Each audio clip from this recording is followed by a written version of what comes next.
Más de uno puertollano, con Julián Camacho.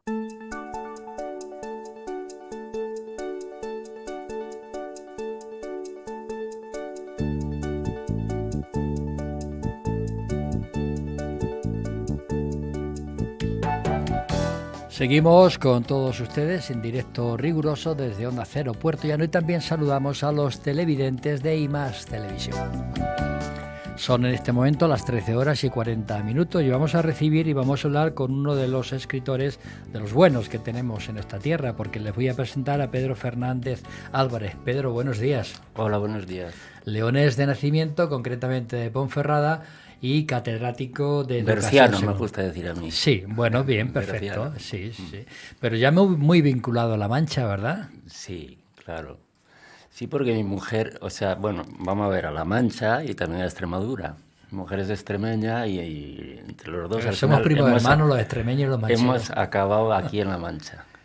¿Ya de forma estable en Puertollano en concreto? Sí, claro. Yo ya llevo aquí pues unos 24 años o por ahí. Claro, pero no te has dado a conocer, Pedro, hasta ahora, ¿no? No, porque yo soy un poquito ermitaño. Catedrático de Educación Secundaria, porque estudiaste Filosofía en la Universidad Pontificia de Salamanca. Ajá. Y Antropología en la Complutense de Madrid, ¿no? Uh-huh. Un bagaje importante, ¿no? Bueno, uno se dedica a aprender. Que no es poco. No hay que dejar de aprender nunca. Y todo empezó para que tú escribieras con aquel artículo tan asombrosos como el ridículo, ¿no? Bueno, yo siempre estaba escribiendo. De hecho, recuerdo que cuando estaba en la escuela gané el premio de redacción de Coca-Cola, que no sé si sigue existiendo. Pues tampoco sabría decirte, pero es posible que sí, es posible. Que era, y siempre me ha gustado, lo que pasa es que nunca he tenido la intención de publicar. Lo que pasa es que con una serie de circunstancias pues empecé a hacer esos blogs que tienes ahí. Uh-huh. Y luego justamente cuando el confinamiento coincidió que yo tenía una charla preparada para mis alumnos del instituto en relación con la mujer y el culto a la divinidad femenina, ¿verdad? Que es algo poco tratado cuando se habla de cuestiones de género. Y entonces, como tenía mucho tiempo, claro, como lo teníamos todos en el confinamiento... Desgraciadamente había mucho tiempo. Empecé a tirar del hilo, hasta que al final digo, joder, se ha convertido en un libro. Y bueno, si quieres luego te cuento más, pero... Sí, hablaremos del libro después, ¿no? Porque sí. Yo quería preguntarte si la filosofía y el humor son compatibles. Bueno, pues precisamente ese artículo que has nombrado, tan asombroso como ridículo... está dentro de una publicación que es la misma editorial, lo que pasa es que es otra publicación, que es Apeiron. En este caso es Apeiron Ediciones y en esa otra es Estudios de Filosofía. Dedicaron un número precisamente a eso, a filosofía y humor. Digo, pues esta es la mía. Y ahí escribí ese artículo. Debe ser muy interesante, ¿no? Porque la gente piensa que la filosofía es algo tedioso. Claro, si además le aplicas un poquito por eso de humor. Es muy risible o muy ridículo. Y así comienzo yo mi artículo diciendo, la filosofía es algo muy serio. Y precisamente por eso es algo muy ridículo. Porque hay muchas cosas de los filósofos que dicen... El otro día había una película argentina donde alguien le estaba explicando a una mujer mayor, era un profesor de filosofía, le estaba explicando a Heidegger. Y le decía, Heidegger hablaba de que nuestro ser es el ser ahí, el Dasein. Y le dice la mujerina, ¿ahí dónde? ¿Ahí dónde? Quiere decir, hay que reírse, porque si no nos reímos... Ha habido pocos filósofos risueños, desde luego. Epicuro, por ejemplo. Platón era muy serio, Aristóteles más.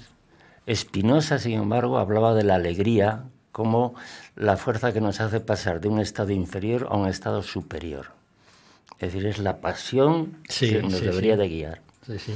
Luego podemos decir que también la antropología y la poesía se pueden conjugar ambas, ¿no? Claro, y todo. Yo es que soy bastante interdisciplinar y entonces, bueno, como veréis en este libro, El nuevo, pues yo diálogo con científicos, diálogo con religiosos, con teólogos, diálogo con místicos, con poetas, con escritores, con novelistas. ¿Por qué? Porque creo que todo tiene que confluir en el conocimiento humano. En el año 2021 sacaste La diosa del antiguo jardín de la inocencia. Ajá, ese es el que comentaba antes, fruto del confinamiento. Antes de presentar Redondeces, que es el que presentarás en Macondo el próximo viernes 11, ¿no? Me has hablado ya incluso del libro, pero eso, ahí practicas lo que se llama el orfismo, ese movimiento filosófico religioso fundado por Pitágoras, ¿o no? No, bueno, eso tiene que ver con este nuevo con libro. Redondeces. Sí. En ese libro, como decía antes, lo que rescato es la figura de la diosa. Es decir, aclaro que durante milenios los seres humanos llamábamos a Dios diosa, sí, y no Dios. Fue solamente con la llegada de los pueblos patriarcales indoeuropeos y semitas cuando se impusieron los dioses padre, que eran dioses del cielo además, y dioses jueces, etc. Pero aún así ese culto a la diosa sobrevivió más o menos ocultamente en la tradición occidental. Y aunque le sorprenda mucho a la gente, por ejemplo, el culto a la Virgen, aquí tenemos la Virgen de Gracia, no deja de ser un rescate de eso. Si nos damos cuenta, sobre todo en los países mediterráneos, que eran los países más matriarcales, ¿vale? Es donde se adora precisamente a la Virgen más. En España, sobre todo, en Italia. Aquí la mayoría de la gente y la mayoría de las iglesias no están dedicadas a Jesucristo o al Dios Padre. La mayoría son vírgenes. Las grandes fiestas son de las vírgenes. ¿Por qué? Pues porque la gente necesita ese contacto mucho más íntimo, que es entender a Dios como tu madre, como algo que te va a acoger, te va a proteger, y porque ya para juzgar ya está el Padre, porque si te tiene que dar una hostia o lo que sea, ¿no? Perdón por decir. No te preocupes. Entonces, todo eso que me hablas está plasmado en La diosa del antiguo jardín de la inocencia, ¿no? Ahora vamos a hablar de Redondeces, que es este libro que yo voy a presentar en cámara, y que este libro será, bueno, habrá un encuentro contigo el día 11 de octubre a las 21 horas en el Macondo Café Cultural. Cuéntanos... A las 20 horas. A las 20, sí, perdón, a las 20 horas, llevas toda la razón. A las 20 horas en Macondo Café Cultural. ¿De qué va Redondeces?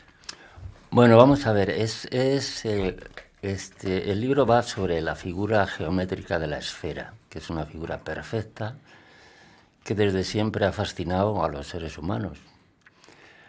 ¿Cómo me vino a mí esa idea? Bueno, pues en el libro anterior precisamente me había encontrado con un libro para mí desconocido, que es un libro del siglo XII, que se llama El libro de los 24 filósofos. Quizás es más antiguo todavía, pero apareció en el siglo XII. Y en ese libro se llama así, de los 24 filósofos, porque 24 filósofos se reúnen quedando para que cada uno haga una definición de Dios. Y ese libro consiste escuetamente en 24 pequeñas definiciones de Dios, a cuál de ellas más sorprendente. La segunda, sin duda, es la más comentada de todas y para mí la más fascinante y uno de los motivos de meterme en ese lío. ¿Cómo dice esa definición de Dios? Dice, Dios es una esfera infinita cuyo centro está en todas partes y su circunferencia en ninguna. Toma ya. Bueno, pues tirando del hilo de eso, y por otro lado con lecturas, por ejemplo, como de Borges, Jorge Luis Borges, en su famoso ensayo El Aleph, y otro ensayo que tiene que se llama La esfera de Pascal, pues fui enhebrando el asunto y claro, me di cuenta de que efectivamente desde el Paleolítico hasta nuestros días es algo recurrente la figura de la esfera. En muchísimos autores, ya digo, científicos como Newton, por ejemplo, místicos como San Juan de la Cruz, y poetas y novelistas, etc. Y entonces, bueno, el libro está estructurado de una forma cronológica. Empiezo por la Edad de Piedra, sí, y termino con la edad contemporánea. ¿Y el título de Redondeces a qué obedece? Redondeces, pues que en realidad muchas veces, aunque yo esté persiguiendo la esfera, lo que tenemos son cosas parecidas a la esfera. Porque de hecho la esfera como tal es invisible. Nadie ha visto una esfera perfecta, porque no se puede ver, porque es una figura geométrica. Sí, sí. Y por mucho que tengas, pues yo qué sé, una bola de billar o una bola de cristal como tengo yo. Lo dices en la primera Sí, página, en la primera que te la has página. comprado. Sabemos que en el fondo no es la esfera perfecta. Lo sabía Platón. Por eso decía que las formas geométricas perfectas no están en este mundo sensible, están en el mundo de las ideas, el mundo de la matemática. Y por eso el tema de redondeces. También, si quieres, aprovecho para comentar Sí, por favor. que la portada, los dibujos de la portada, Que además están aquí reproducidos en un cartel. sí, aquí, ahí sí quizás se ven mejor. Sí. Bueno, eso se los debo a un amigo mío, el artista alemán Hans-Georg Palm, que lo conocí en Friburgo, Sí. que conocía ya, vamos, le había presentado mi libro anterior y le dije, mira, estoy ahora liado con un nuevo proyecto, que era este. Todavía no había hecho más que 4 apuntes. Y dice, hombre, me encantaría hacerte unas imágenes para él. Es decir, que están hechas expresamente para mí. Para este libro, ¿no? Sí. El lector de tu libro, la persona que compre Redondeces, ¿se va a encontrar con un tratado filosófico? Bueno, yo por formación o de formación profesional, como he estado más de media vida dando clase, entonces siempre mi objetivo fundamental es hacer que la gente entienda, es decir, divulgar el conocimiento. Podría uno ponerse muy sesudo y muy repolludo y ponerse a hacer unos discursos tremendos, pero yo lo que intento es exactamente lo contrario. Por eso de vez en cuando pues meto toques de humor, que la gente se ría, acabas de leer. Fundamental, joder, sí, es filosofía. Nada más. Dice, acabas de meter aquí un texto del maestro Eckhart, pero después pues haces una pequeña broma. ¿Para qué? Para que la gente lo pueda digerir. Ese es por lo menos mi deseo. Ojalá que sea así. Seguro que sí. Pero la gente que quiera conocerte más tiene 2 blogs, uno Ecos y otro Sombras, ¿no? Sí, lo que pasa... No, ¿O es uno el se mismo, llama Ecos y Ecos y Sombras? Sombras y el otro se llama Anomalías. Lo que pasa es que los tengo abandonados hace bastante tiempo. Y colaboras también con la revista Aprender a Pensar. Ajá. Qué importante es hoy aprender a pensar, ¿verdad? Porque estamos imbuidos de tanto mensaje que a veces no discernimos las cosas, ¿no? ¿Qué diría un filósofo como tú a eso? Hombre, que hoy en día, desgraciadamente, la ignorancia está acechante, y no solamente acechante, sino que en muchos casos tiene hasta megafonía. Y no solo megafonía, sino que invade las redes sociales. Es tan difícil abrirse camino entre tanta tontería que aparece en los medios de comunicación, que aparece en las redes, que claro, es un camino de barrido constante, decir que no. Yo mismamente en esta investigación, artículos aparentemente serios, en realidad eran copia de una copia de una copia. Y decir, pero bueno, ¿cómo se puede ser tan serio para ni siquiera molestarte en decir, pues esto es así, o para buscar una cita, pues alguien cita a no sé quién y voy a buscar esa cita y no existe esa cita. O no es como la ponían, es decir, hay poca seriedad. Por eso, efectivamente, yo creo que la filosofía, en su sentido originario, porque yo siempre he dicho a mis alumnos, siempre se traduce filosofía como el amor a la sabiduría. Yo prefiero los verbos y prefiero decir que filosofía es querer saber. Eso es filosofía. Y si quieres saber, pues entonces no te van a engañar tan fácilmente. Pero el ciudadano medio tiene las herramientas necesarias para poder discernir, entender la verdad, queriendo saber. Ojalá que sí. Pero no existe o no existe. Bueno, o existe difícilmente. Personas cualificadas como tú no tienen dificultad. Si hay interés, hombre, y estamos los profesores de filosofía en los institutos. Yo ya no, que ya estoy jubilado. Pero quiero decir que esa ha sido nuestra principal labor siempre. Es decir, que la gente se le despierte ese querer saber. no tragarse lo primero que te dicen. No tragarse lo primero que te dice el influencer de YouTube. De turno, sí. De turno. Es evidente que la convivencia ciudadana mejoraría si realmente supiéramos discernir la verdad de la mentira. Por supuesto. Y sobre todo aprender a pensar. Por supuesto que sí. ¿Qué es el orfismo? Cuéntanos lo del orfismo. No, bueno, eso aparece en el segundo capítulo, porque, como digo yo al comienzo de ese capítulo, antes de hablar de la esfera, vamos a hablar del huevo, dice, porque en este caso el huevo fue anterior a la gallina. Es decir, que antes de la figura de la esfera, una figura muy recurrente en muchísimas culturas, muchísimas, prácticamente en todas, era imaginarse el origen cósmico como un huevo. Venimos de un huevo. Claro, el huevo no es una esfera, por eso digo redondeces. No es un óvalo. Sin embargo, sí es lo que los matemáticos llaman un elipsoide. Pero si nos fijamos, un huevo sí que tiende también a la esfericidad en su yema. No cuando lo echamos en el plato y lo batimos para tortilla, pero cuando cocemos un huevo, ¿qué pasa? Que la yema sí que es una esfera, o es muy parecida a una esfera. Sí.